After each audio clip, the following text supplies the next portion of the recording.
ఈ కార్యక్రమంలో మనకి అద్భుతమైనటువంటి ఆధ్యాత్మిక సందేశం ఇవ్వడానికి వస్తున్నవారు పూజ్య శ్రీ పరిపూర్ణానందగిరి స్వాముల వారు, శ్రీ వ్యాసాశ్రమ ఏర్పేడు వ్యాసాశ్రమ పీఠాధిపతులు స్వామివారిని సాదరంగా ఆహ్వానించుకుందాము. మరి శ్రీ కంచి రఘురామ్ గారు స్వామివారి గురించి ప్రస్తావిస్తారు. అందరూ కూడా మౌనంగా ఉండి స్వామివారు అందించేటువంటి ఆధ్యాత్మిక జ్ఞానాన్ని, ఆత్మజ్ఞానాన్ని తీసుకుందామండి.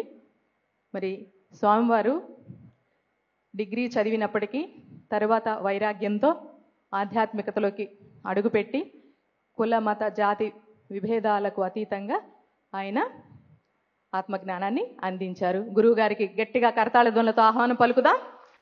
అందరూ కూడా ఒకసారి లేచి నిలబడి స్వామివారికి గౌరవం తెలుపుకుందామండి. పీఠాధిపతులు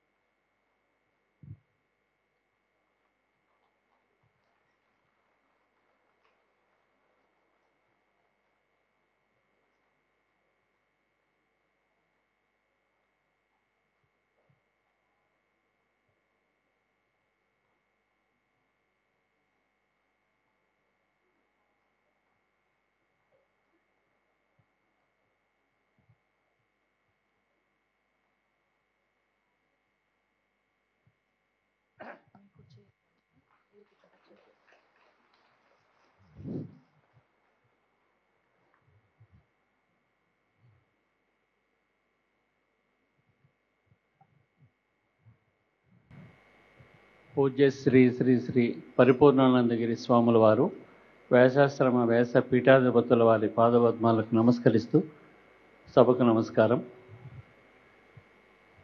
ఆంధ్రదేశంలో ఆధ్యాత్మికంగా ఏదన్నా ఎవరైనా భిక్ష పెట్టారంటే ఇవాళ మనము ఆనందంగా ఉండగలుగుతున్నాము అంటే, భగవద్గీత చదువుతూ ఉన్నాము అంటే దానికి మూలము వ్యాసాశ్రమం, ఏర్పేడు ఆశ్రమం.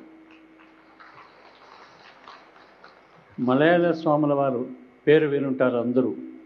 మొదటి ప్రపంచ యుద్ధంలో 1912 నుంచి 1926 వరకు అక్కడ గోగర్భంలో తపస్సు చేసి సాక్షాత్కారం పొంది 1926లో ఏర్పేడు దగ్గర వ్యాసాశ్రమాన్ని స్థాపించి సమాజంలో అందరూ ఒకటే, అంతవరకు వర్ణ వివక్ష ఉండే సమాజంలో అందరూ ఒకటే అని చెప్పిన ఏకైక అప్పట్లో స్వామి. ఇప్పుడు చెప్పేది పెద్ద గొప్ప కాదు అది.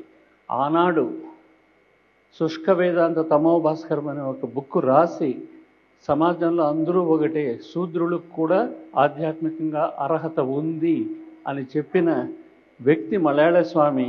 అటువంటి మలయాళ స్వామి ఆశ్రమానికి పీఠాధిపతులుగా ఇవాళ శ్రీ శ్రీ పరిపూర్ణానందగిరి స్వాముల వారు ఇక్కడికి రావడం చాలా ఆనందదాయకం. మన మూమెంట్కు వ్యాసాశ్రమానికి సంబంధం ఒక మాట చెప్పాలంటే, నాకు 1966 నుంచి అంటే 60 సంవత్సరాలుగా వ్యాసాశ్రమంతో నాకు సంబంధం ఉండదు. స్వాముల వారి గురువు గారు విద్యానందగిరి స్వాముల వారు, వాళ్ళతో మాకు చాలా పరిచయం ఉంది. 2001లో వ్యాసాశ్రమ వజ్రోత్సవాలు జరిగాయి, 75 సంవత్సరాల ఫంక్షన్. అప్పుడు మేము మెడిటేషన్లో ఉన్నాం. వ్యాసాశ్రమం మనకు ముఖ్యంగా నాకు ఆధ్యాత్మిక భిక్ష పెట్టింది కాబట్టి అంత పెద్ద సమావేశంలో పత్రికారిని కూడా ధ్యానం అని చెప్పించాలని ఒక తపన ఉండింది. కానీ ఆ డయాస్లో 300 మంది సాధువులు, సన్యాసులు, పీఠాధిపతులు. అప్పుడు పరిపూర్ణానందగిరి స్వాముల వారిని, విద్యానందగిరి స్వాముల వారిని అడిగినాం, మాకు ధ్యానం నేర్పించిన పత్రిజీ గారిని మన సమావేశంలో మాట్లాడేదానికి అవకాశం ఉందా అంటే తప్పకుండా అన్నాడు.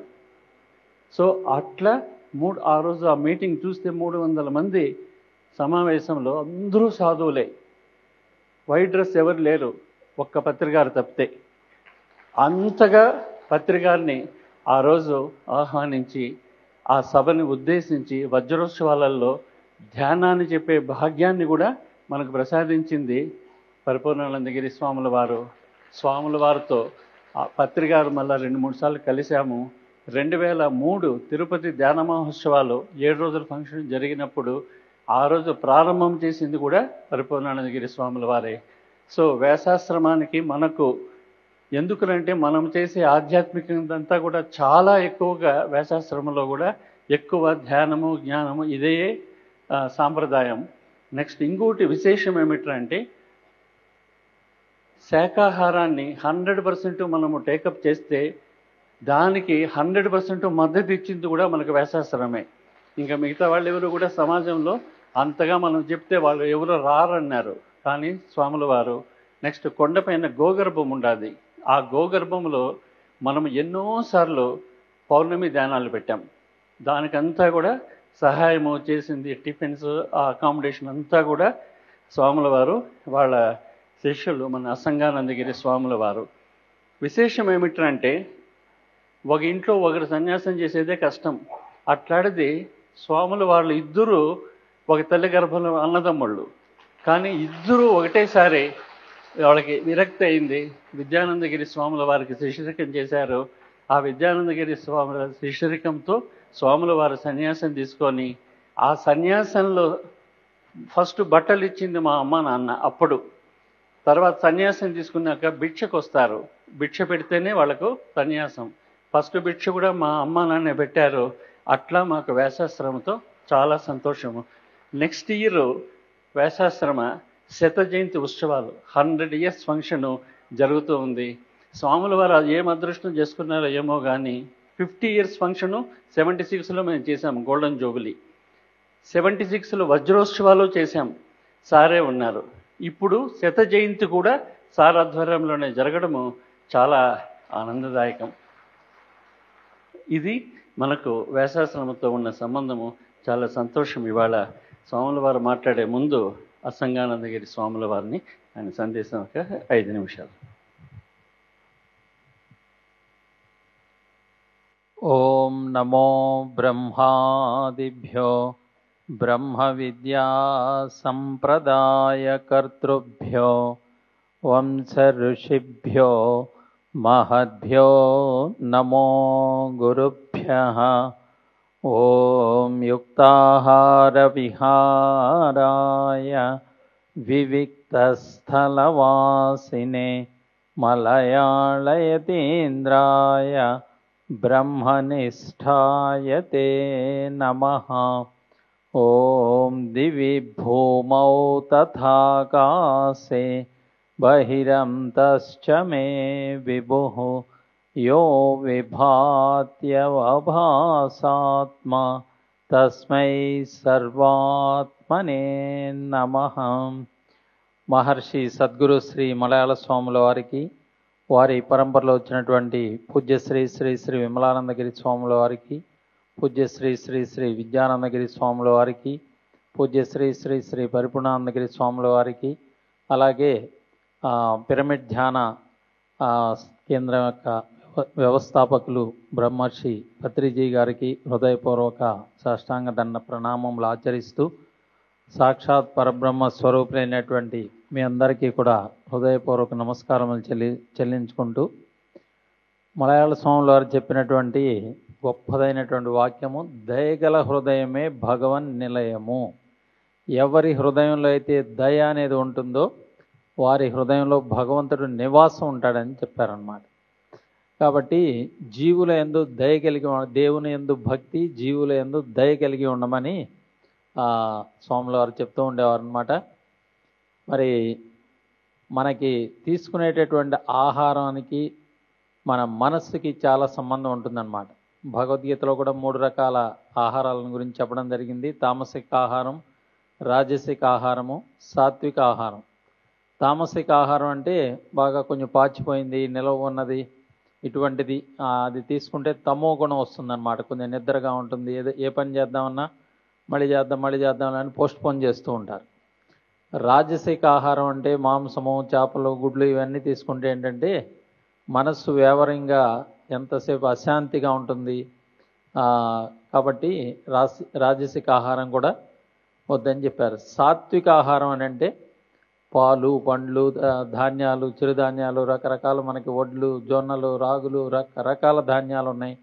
పండ్లు, కూరగాయలు ఇటువంటివన్నీ తీసుకున్నట్లయితే ఈ సాత్విక ఆహారం తీసుకుంటే ఏంటంటే సాత్వికమైనటువంటి మనస్సు ఏర్పడుతుంది అన్నమాట. ఈ సాత్వికమైనటువంటి మనస్సు ద్వారా మనకి జపధ్యానాదులు చేసుకోవడానికి బాగా అనుకూలంగా ఉంటుంది. కాబట్టి ప్రతి ఒక్కరు కూడా సాత్విక ఆహారం తీసుకున్నట్లయితే జపధ్యానాదులు చక్కగా చేసుకోవచ్చు, ప్రశాంతంగా ఉండవచ్చు అన్నమాట. ఆహారానికి మరి మనస్సుకి సంబంధం అనేటువంటిది ఎలా ఉంటుందంటే ఇంకో చిన్న ఉదాహరణ. మీకు అడవిలో అనేక జంతువులు ఉంటాయి, సింహాలు, పులులు ఉంటాయి. అవి చూడండి నిరంతరం క్రోధంగా ఉంటాయి. అవి వాటిని చూస్తేనే భయం కలిగేటట్టుగా ఉంటాయి అన్నమాట. కారణం ఏంటంటే అవి రాజసిక ఆహారం తీసుకుంటున్నాయి.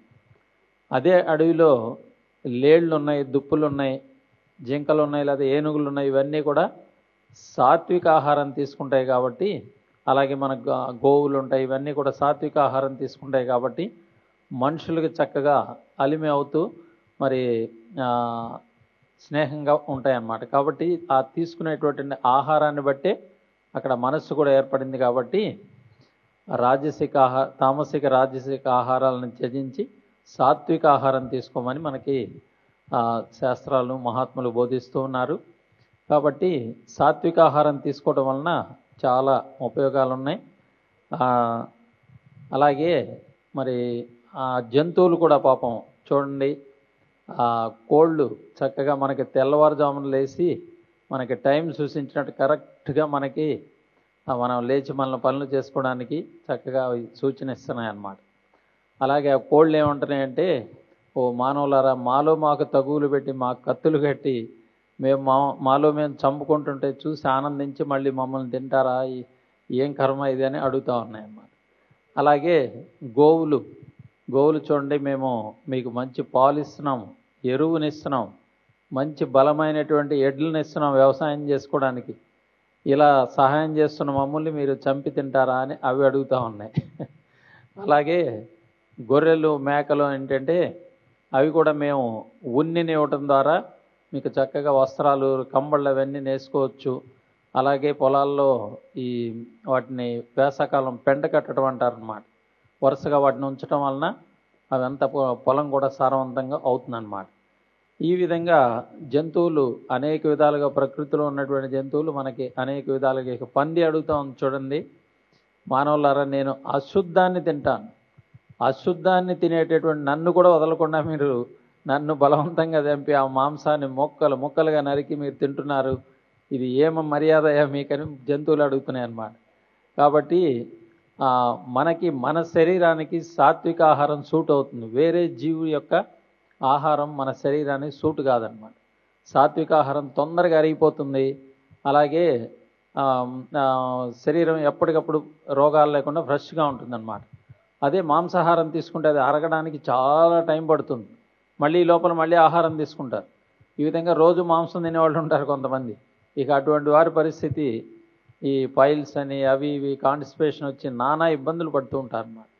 కాబట్టి మనకి మా ఆశ్రమ పద్ధతిలో కూడా స్వాములు వారు గురు మంత్రాన్ని దీక్ష ఇచ్చినప్పుడు మొట్టమొదటి కండిషన్, ఎవరైతే మాంసం, చేపలు, గుడ్లు ఇవన్నీ తింటూ మానేస్తారో అటువంటి వారికే మంత్రం. అది మానలేని వాళ్ళకి తర్వాత మీరు ఎప్పుడు మానుతారో అప్పుడు రండి అని చెప్పేస్తారు అన్నమాట. కాబట్టి తింటూ మానివేసినట్లయితే కొన్ని అశ్వమేధ యాగాలు చేసినటువంటి పుణ్యం ఎంత ఉంటుందో అంత పుణ్యం వస్తుందన్నమాట. కాబట్టి సాత్విక ఆహారాన్ని తీసుకోమని. అహింస పరమో ధర్మ, పరమో అంటే గొప్పదైనటువంటిది అన్నమాట. అన్నిటికంటే గొప్పదాన్ని పరమో అంటారు.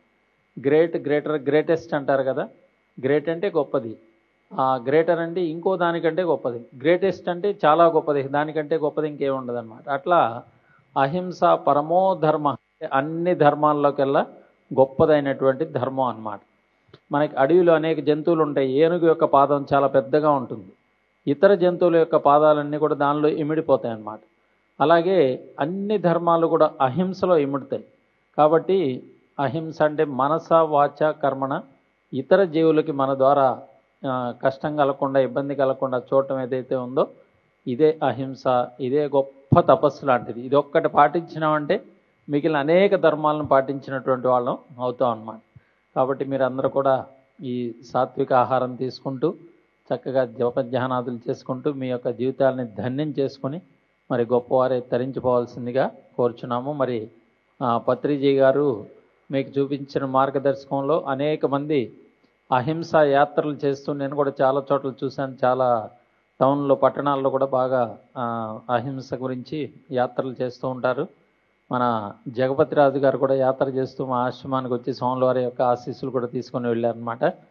కాబట్టి ఈ విధంగా అహింసా మార్గంలో నడుస్తూ మీ యొక్క జీవితాన్ని ధన్యం చేసుకోవాల్సిందిగా కోరుచున్నాము. ఇటువంటి అవకాశం ఇచ్చినటువంటి ఇక్కడ కార్యక్రమ నిర్వాహకులందరికీ హృదయపూర్వక ధన్యవాదాలు తెలియజేసుకుంటున్నాం. ఓం తత్సత్. ఓం. ఇప్పుడు స్వాముల వారి సందేశాన్ని మనం వింటాం. ఓం తత్సత్. ఓం. అందరూ స్ట్రైట్గా కూర్చోండి. ఓంకారాన్ని 3 సార్లు గానం చేస్తే సమస్త దేవతలను మనం ప్రార్థన చేసేట్లు అవుతుంది. చక్కగా కడుపు నిండుగా గాలి పీల్చుకొని ఓం అని 3 సార్లు అందాం. తర్వాత కార్యక్రమం ప్రారంభం చేసుకుందాం. అట్లా చేస్తే విఘ్నాలు తొలగిపోతాయి, కార్యక్రమాలు దివ్యంగా జరుగుతాయి అన్నమాట. చక్కగా గానం చేద్దాం. ఓ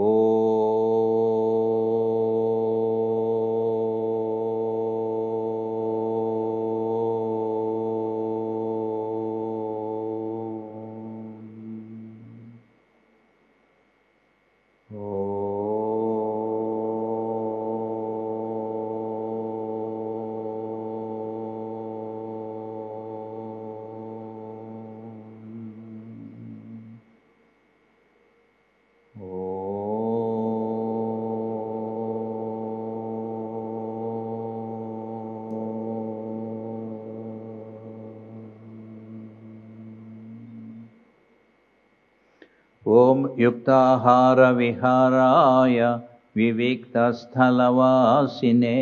మలయాళయతీంద్రాయ బ్రహ్మనిష్ఠాయ తే నమః. ఓం విశ్వరూపస్వరూపాయ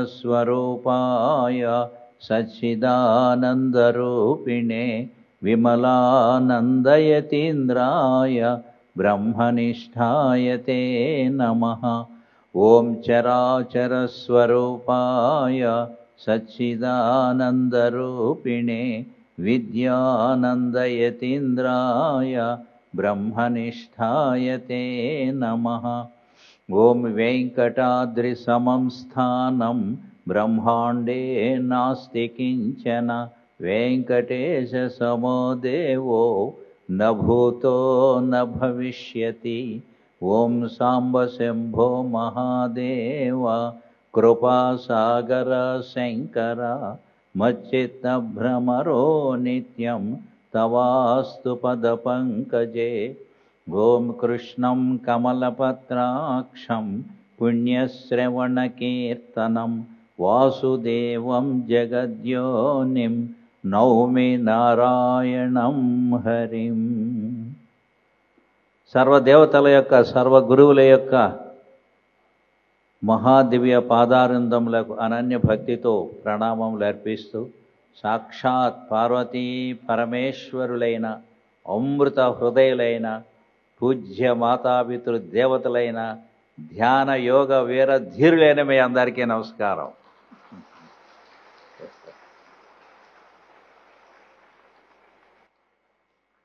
ఏ well disciplined student is the Jammu of the nation.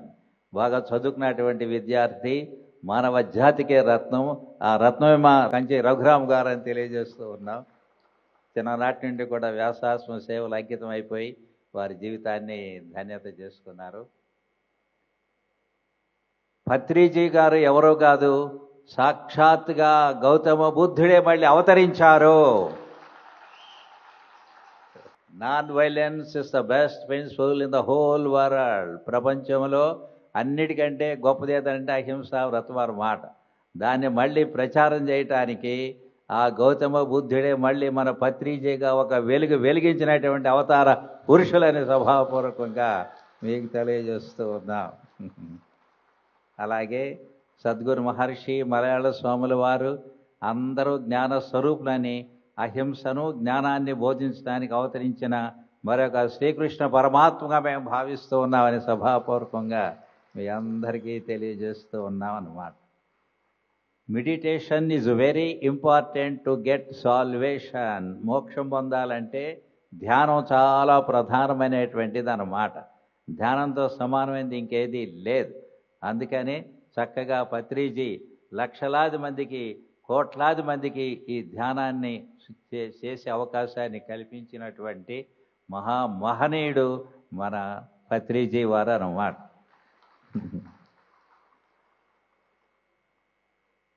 ధ్యానం అంటే ధ్యానం నామ మానసి క్రియ, మనసుతో చేసే దైవ చింతనని ధ్యానము అంటారు. ధ్యానం నిర్విషయం మనః, మనస్సుని దైవాకారంగా మార్చుకుంటాం ధ్యానం అంటారు. ఈ ధ్యానాలు అనేక రకాలుగా ఉంటాయి అన్నమాట ప్రపంచంలో. ఇది అందరికీ అనుకూలమైనటువంటి ధ్యానం మన పత్రిజీ గారిది శ్వాస మీద ధ్యాస అన్నమాట. ఈ ధ్యానాన్ని గురించి, ఆ శ్వాసను గురించి భగవద్గీతలో భగవంతుడు కూడా చెప్పాడనమాట. 5వ అధ్యాయంలో చివరలో స్పర్శాన్ కృత్వా బహిర్బాహ్యాంశ్చక్షుశ్చైవాంతరే భ్రువో ప్రాణాపానౌ సమౌ కృత్వా నాసాభ్యంతరచారిణౌ యతేంద్రియ మనోబుద్ధిర్మునిర్మోక్షపరాయణ విగతేచ్ఛా భయక్రోధో యస్సదా ముక్త ఏవ సహ అని భగవంతుడు గీతలో చెప్పాడు. దీనికి అర్థం ఏంటి అని అంటే, మనకి 5 రకాల విషయాలు ఉంటాయి. శబ్దాలు, స్పర్శలు, రూపాలు, రసాలు, గంధాలు. ఇవన్నీ కూడా మనకి విషయాలు అంటారనమాట. ఇవి ప్రపంచం వైపు ఆకర్షిస్తూ ఉంటాయి. వీటిని విషంలాగా వదిలేయమంటున్నాడు భగవంతుడు. వదిలేసి ఈ దైవ మార్గమన్నీ అమృతంలాగా భజించమంటున్నాడు. అప్పుడు ఇక మనకు కలిగే ఆనందం నత సుఖం సురేంద్రస్య నసుఖం చక్రవర్తినాం యత్సుఖం వీతరాగస్య మునేరేకాంతవాసినః. మీలాగా ధ్యానయోగం చేసేటువంటి ధీరులకు, వీరులకు, శూరులకు కలిగే ఆనందం చక్రవర్తికి లేదని, 33 కోట్ల దేవతలకు ప్రభు అయిన దేవేంద్రుడు కూడా లేదని శాస్త్రం చెబుతుంది. అటువంటి ధ్యాన వీరులుగా మీరున్నందుకు మీ జన్మ ధన్యమన్నమాట. కాబట్టి వింటే భారతం వినాలి, తింటే ఏం తినాలి చెప్పండి? గారెలే తినాలి. కానీ ధ్యానం చేస్తే మన పత్రిజీ గారి ధ్యానమే చేయాలి. చాలా సంతోషం. భగవంతుడు చెప్పిన దాని గురించి కొద్దిగా చెప్పుకుందాం. ఆ విధంగా ప్రపంచ విషయాలను వదిలిపారేసి ఆ శ్వాసని పత్రిజీ గారు చెప్పినట్లుగా కంట్రోల్ చేసుకొని ఎప్పుడైతే దాని మీద దృష్టి పెడతామో శ్వాస తగ్గిపోతుంది, సూక్ష్మంగా జరుగుతుంది. అది ముక్కులోనే తిరుగుతూ ఉంటుంది అన్నమాట. మనల్ని మామూలుగా బయటికి రాదనమాట. అట్లా చేసుకొని ధ్యానయోగ పరో నిత్యం వైరాగ్యం సముపాశ్రిత. ఇక నాకు మోక్షమే కావాలి, ఇవేవి నాకొద్దు అని మనసులో అనుకోవాలని భగవంతుడు చెప్తున్నాడు అన్నమాట. అందుకని ఈ కోరికల్ని తగ్గించేసుకొని ఇంద్రియాలని, మనస్సుని, బుద్ధిని కంట్రోల్ చేసుకొని మీ హృదయంలో కానీ భ్రూమధ్యంలో కానీ మనస్సుని ఏకాగ్రత చేసుకొని ఆ దైవ చింతనలో ఉండమంటున్నాడు. ఇంకా 3 పాయింట్లు చెప్పాడు. విగతేచ్ఛా భయక్రోధో యస్సదా ముక్త ఏవ సహా.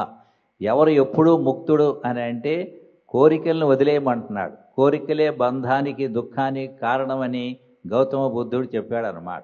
అందుకని మీరు గాఢంగా నిద్రపోయినప్పుడు ఏ కోరిక లేదు, అందుకని హాయిగా ఆనందంగా ఉంటారు.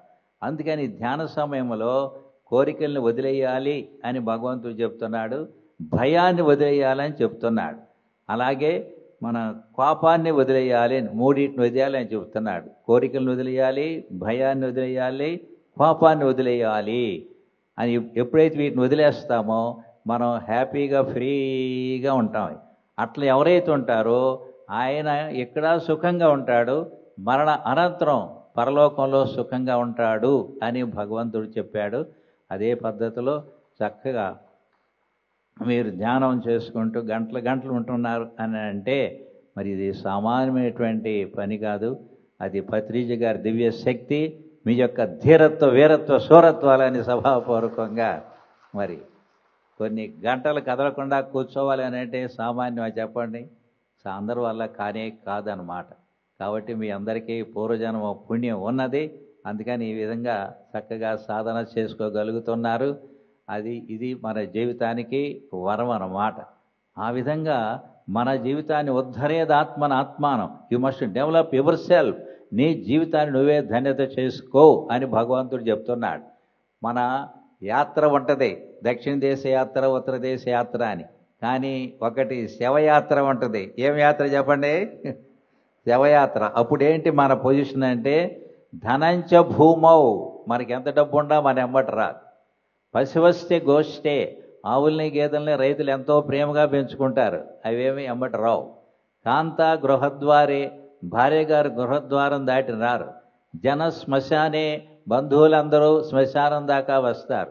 దేహస్థితాయాం, శరీరాన్ని అగ్నిహోత్రుడికి సమర్పిస్తారు, వారు ఎవరి దారిని వాళ్ళు వెళ్ళిపోతారు. గోగచ్చతి జీవ ఏకః పరలోక మార్గే కర్మానుసారిణి, మనం ఒక్కరమే పరలోకంలో ప్రయాణం చేస్తాం.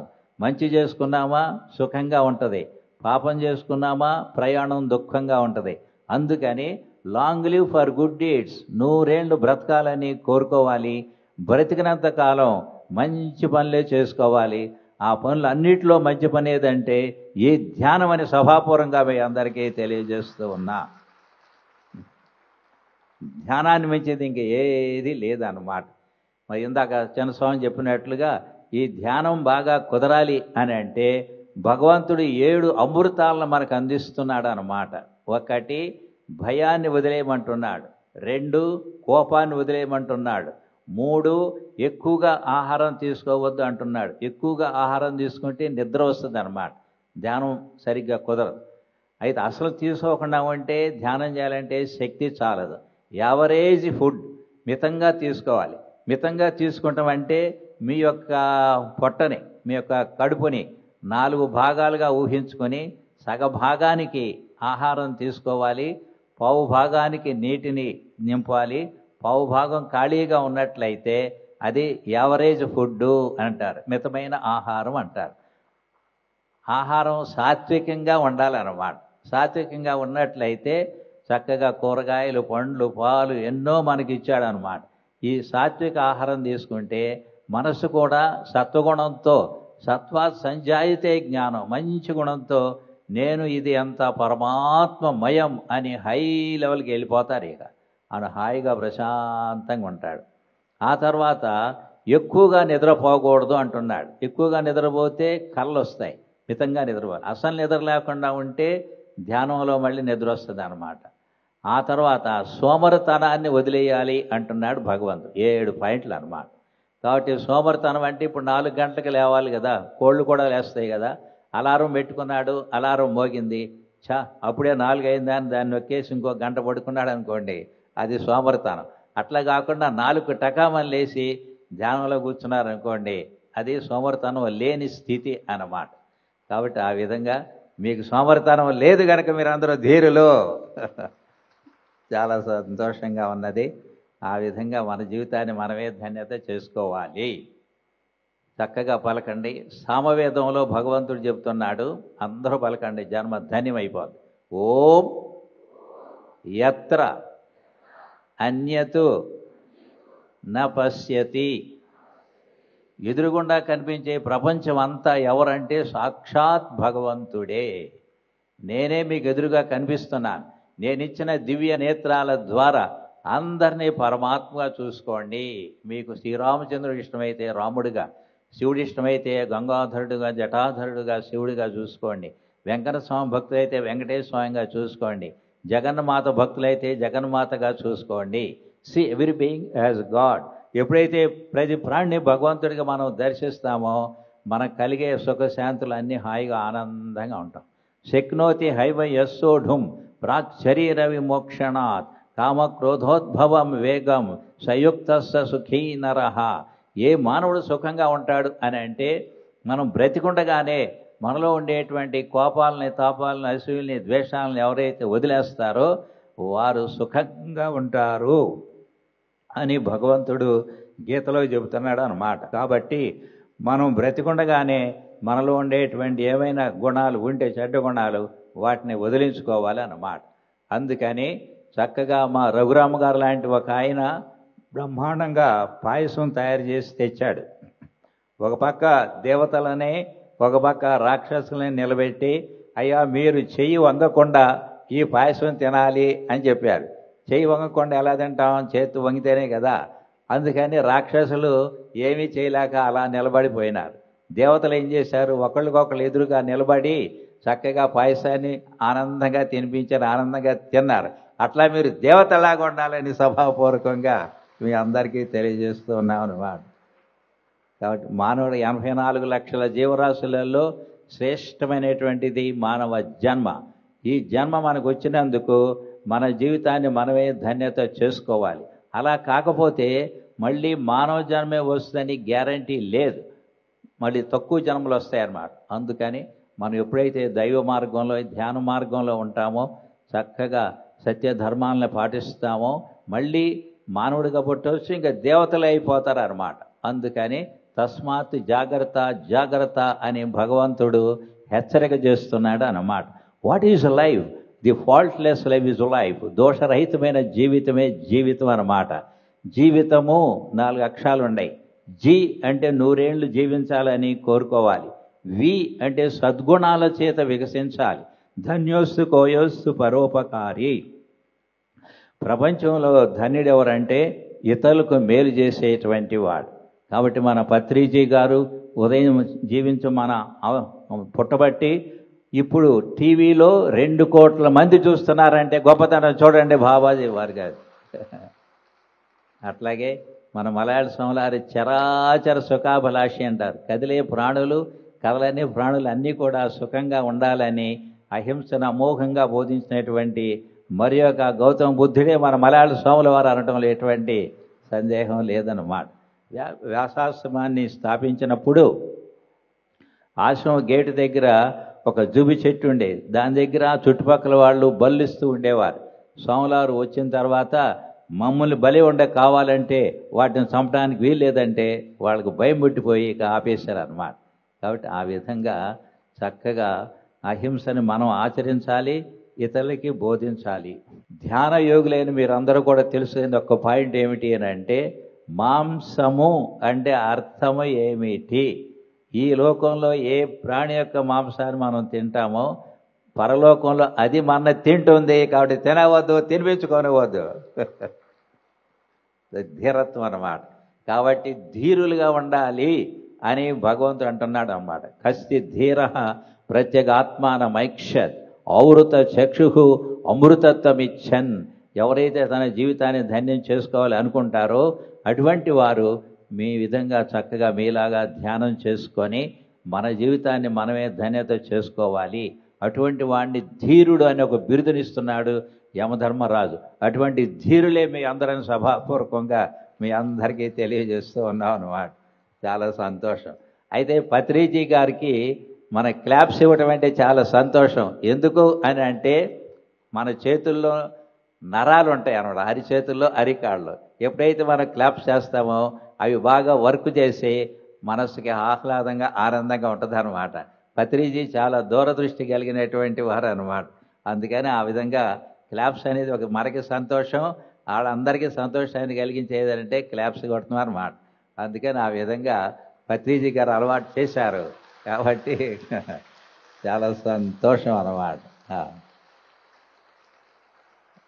రెండో వాక్యాన్ని పలుకుదాం. ఒకటి అయిపోయింది వేదంలో, అందరినీ దైవంగా చూసుకోవాలి, ఎవరిని కూడా తక్కువగా చూడవద్దు. Every being exactly God. ప్రతి ప్రాణి భగవంతుడే. All beings are different shapes of God. మనందరూ కూడా భగవంతుని యొక్క వివిధ అవతారాలే. మొదట్లో 10 అవతారాలు తెలుసుకుంటే మన రూపాల అవతారాలు అన్నీ భగవంతుడే అన్నమాట. కాబట్టి ఆ విధంగా రెండో అమృత వాక్కు పలకండి. భగవంతుడు చెప్పింది ఓం యత్ర అన్యతో నశృణోతి. మనం మాట్లాడే ప్రతి మాట భగవన్నామాన్ని అనుకుని నన్ను మరవకుండా ఉండండి. Without God man is zero. భగవంతుని మరిచిపోవటమే మాయ, భగవంతుని గుర్తుపెట్టుకోవటమే మోక్షం అన్నమాట. మనం మాట్లాడే మాటలన్నీ భగవన్నామం ఎలా అవుతాయి అని అంటే, మీ 2 చూపుడు వేళ్ళని మీ చెవులో పెట్టి నొక్కి పెడితే లోపల నుంచి ఓం అని ప్రణవనాదం వినిపిస్తుంది. ఆ ప్రణవనాదమే ఓంకారం అంటారు. అది మన నోట్లోంచి వచ్చే ప్రతి వరడు ఆ ప్రణవనాదమే ఓంకారమే. కాబట్టి మనం పలికే ప్రతి మాట ఓం. ఓం అంటే భగవంతుడికి పేరు, తస్య వాచక ప్రణవ. భగవంతుడికి మొదటి పేరు ఏంటంటే ఓం అన్నమాట.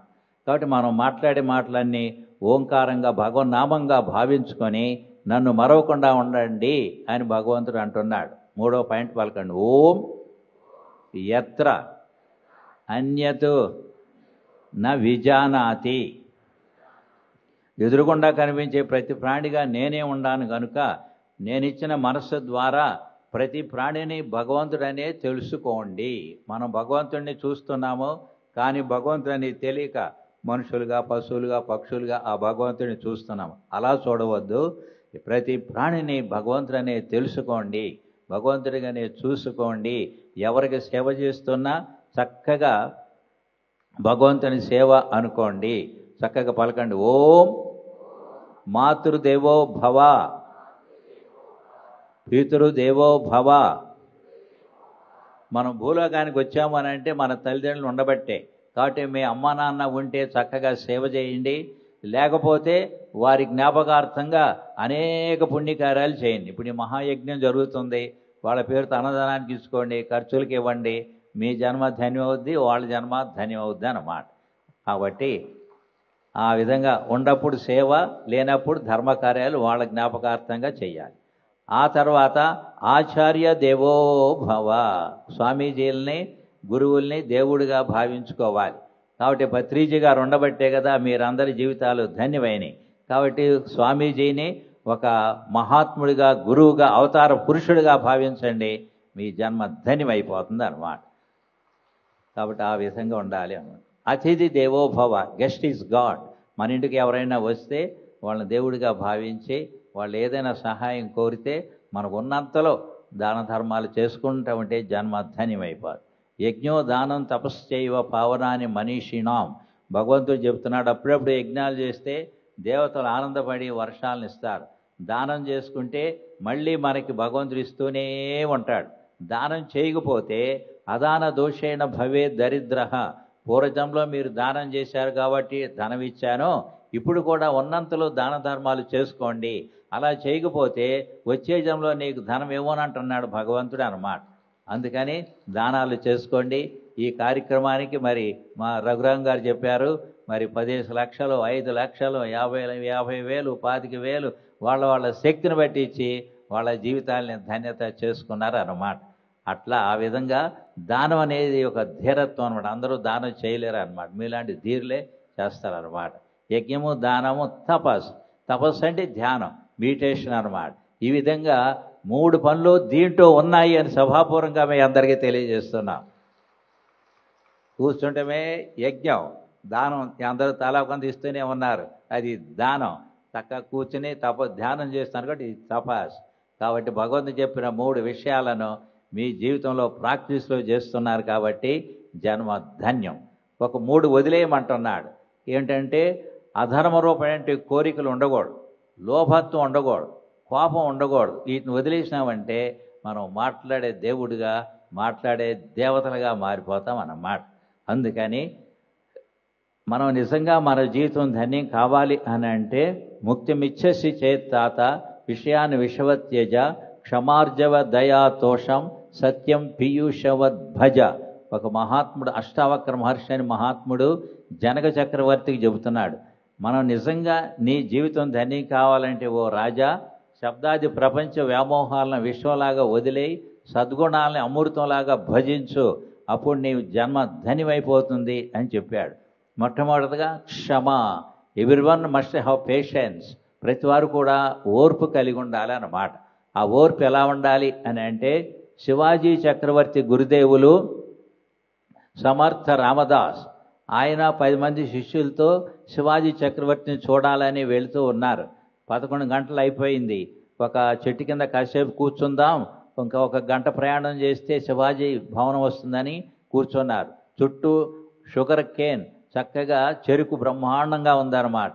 అప్పుడు వీళ్ళు ఆకలితో ఉన్నారు, తలా ఒక చెరుకు గడ తెచ్చుకొని తింటూ ఉన్నారు. అంతలోకి ఆ రైతు వచ్చి వీళ్ళందరినీ కోపంతో ఒక చెరుకు గడ తీసుకుని వీళ్ళందరినీ ఈపుల మీద వాయించాడు. అప్పుడు సరే తప్పు వీళ్ళదే కాబట్టి ఎవరేం అనలేదు. ఆ గురువుగారు అందరూ కలిసి శివాజీ చక్రవర్తి దగ్గరికి వెళ్ళారు. వెళ్ళిన తర్వాత చక్కగా గురువుల్ని లోపలికి ఆహ్వానించి భోజనం పెట్టిన తర్వాత సాయంత్రం పూట మా గురువుగారికి స్నానం చేయించాలి అని చెప్పి శివాజీ చక్రవర్తి స్వయంగా నడుంకి టవలు కట్టుకొని నీళ్లు పోస్తూ ఈ వృద్ధాలని వెనక చూస్తే ఈ మీద వాతలు ఉన్నాయి. గురువుజీ ఏమిటి ఇవి అని అంటే మరి గురువుగారు ఏం మాట్లాడలేదు.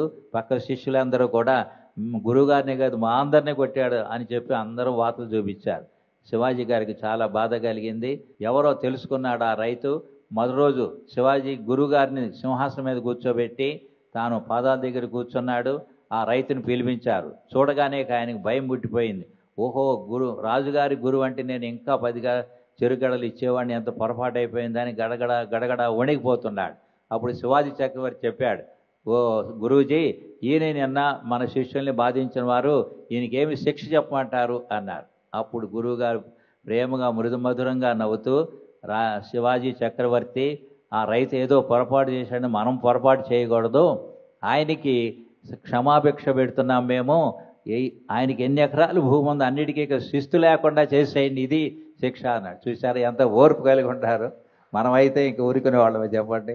కాబట్టి అలా క్షమ, ఆర్జవం, త్రికరణ శుద్ధిగా ఉన్నట్లయితే మనస్సేకం వచస్సేకం కర్మణ్యేకం మహాత్మనః, మనసులో వచ్చిన సంకల్పం చెప్పేది చేసేది 3 ఒకటిగా ఉంటే గొప్పగా మనం మహాత్మ అయిపోతాం అన్నమాట. క్షమార్జవ, దయ, దయగల హృదయమే భగవన్ నిలయమని మలయాళ స్వామి యొక్క అమృత వాక్కులు ఒక వాక్కు. మలయాళ స్వామి ఎలిమెంటరీ స్కూల్ నుంచి వస్తూ ఉంటే ఒక బోయవాడు పౌరాయాలని వల్లో పట్టేసి కాళ్ళు కట్టేసి అమ్మటానికి చూస్తుంటే అవి భయంతో గడగడ వణికిపోతూ క్యారుమని కన్నీరు మున్నీరుగా దుఃఖపడుతుంటే చూసేవాళ్ళు బేరం కుదరక వెళ్ళిపోతూ ఉంటే మలయాళ స్వామి స్కూల్ నుంచి వస్తూ ఆ దృశ్యాన్ని చూసి హృదయం కరిగిపోయి వాటి ఖరీదు తెలుసుకొని ఎవరికి అమ్మవద్దు, ఇప్పుడే నేను డబ్బులు తెస్తానని చెప్పి ఆ పరిగెత్తుకొని వెళ్ళి డబ్బులు తీసుకొని వచ్చి ఆ బోయవానికి ఇచ్చి ఆ పిట్టలను తీసుకొని వదిలేసి గాలి వదిలేస్తే ఊహాతీతమైన ఆనందంతో ఏ బంగారు తల్లి కందో, ఏ పత్రిజీ గారు కన్నారో అన్నట్లుగా ఆనందంగా వెళ్ళిపోయిన అన్నమాట పక్షులన్నీ కూడా. అలా దయగల హృదయంతో మీ అందరి జీవితాలు 3 పువ్వులు 6 కాయలుగా అవ్వాలని, తర్వాత భావశుద్ధి జ్ఞానసిద్ధి అనేది మలయాళ స్వామి వారి యొక్క అమృత వాక్ అన్నమాట. భావం అనే మంచి భావం. Every being is exactly God. ప్రతి ప్రాణి కనిపించే భగవంతుడు, మాట్లాడే భగవంతుడు. బహిరంతశ్చ భూతానాం అచరంచర మేవచ, ప్రతి ప్రాణికి లోపల నేనుండ, బయట అన్ని రూపాలుగా నేనుండ, కాబట్టి బయట లోపల నేనే, కాబట్టి అందరినీ కదిలే ప్రాణులు కదలని ప్రాణులు సర్వం నేనేనని తెలుసుకొని సర్వత్రా దైవభావంతో మాట్లాడే దేవుడిగా దేవతలుగా అయిపోండి అని భగవంతుడు చెప్తున్నాడు అన్నమాట. ఈ విధంగా ఎప్పుడైతే దైవతత్వాన్ని మనం తెలుసుకుంటామో ఇక నెవర్ హార్ట్, మన ఇతరులకు బాధ కలిగించలేము. గివ్ ఆల్, బీద సాధులకు ఇస్తూ ఉండాలి. సర్వ్ ఆల్, తల్లిదండ్రులకి అత్తమామలకి గురువులకి భగవంతుడికి చక్కగా సేవ చేయండి.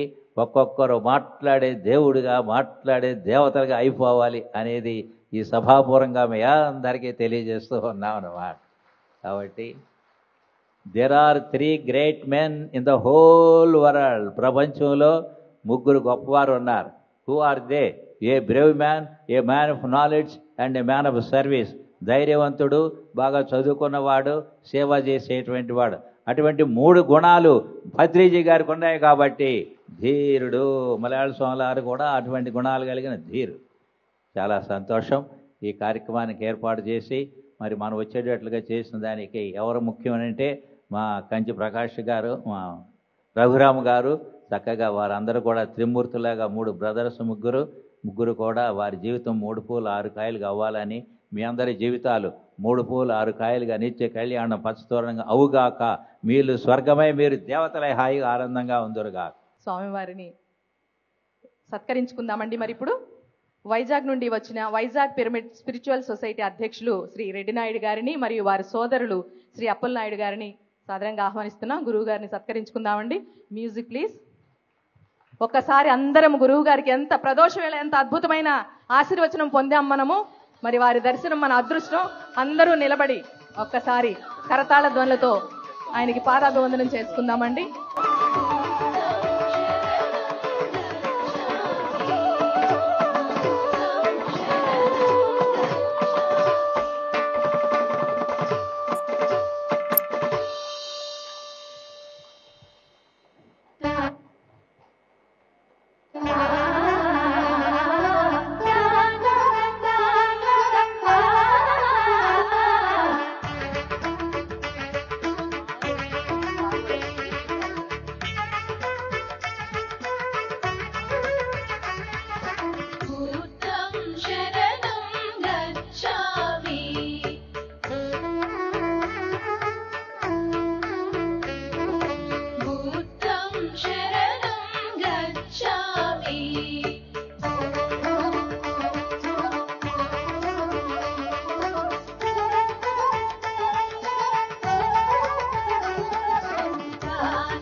మా పెద్దల అనుమతితో ఒక చిన్న ప్రకటన. మహర్షి సద్గురు శ్రీ మలయాళ స్వాముల వారు 1926 సంవత్సరంలో శ్రీ వ్యాసాశ్రమాన్ని ఏర్పేడులో స్థాపించారు. ఏర్పేడు అంటే తిరుపతి కాళహస్తి మధ్యన ఉంటుంది. ఇక్కడ తిరుపతి నుంచి కాళహస్తి వెళ్ళే రూట్లో 24 కిలోమీటర్లు ఉంటుంది. ఆ ఆశ్రమం స్థాపించిన 25 సంవత్సరాలకి రజితోత్సవం చేశారన్నమాట. సిల్వర్ జూబ్లీ ఫంక్షన్ అంటారు. అలాగే ఆశ్రమం స్థాపించిన 50 సంవత్సరాలకి 1976 సంవత్సరంలో స్వర్ణోత్సవ కార్యక్రమాలని చేశారన్నమాట. గోల్డెన్ జూబ్లీ ఫంక్షన్స్ అంటారు. అలాగే ఆశ్రమం స్థాపించిన 75 సంవత్సరాలకి అంటే 2001 సంవత్సరంలో ప్లాటినం జూబ్లీ అంటే వజ్రోత్సవ కార్యక్రమాలు నిర్వహించారు. మరి 1926లో స్థాపించడం, వచ్చే 2026కి ఆశ్రమం స్థాపించి 100 సంవత్సరాలు అవుతున్న కారణంగా ఆశ్రమం యొక్క శతాబ్ది ఉత్సవాలు 2026 ఫిబ్రవరి 20వ తారీఖు నుంచి 26వ తారీఖు వరకు 7 రోజుల పాటు ఘనంగా జరుగుతాయి.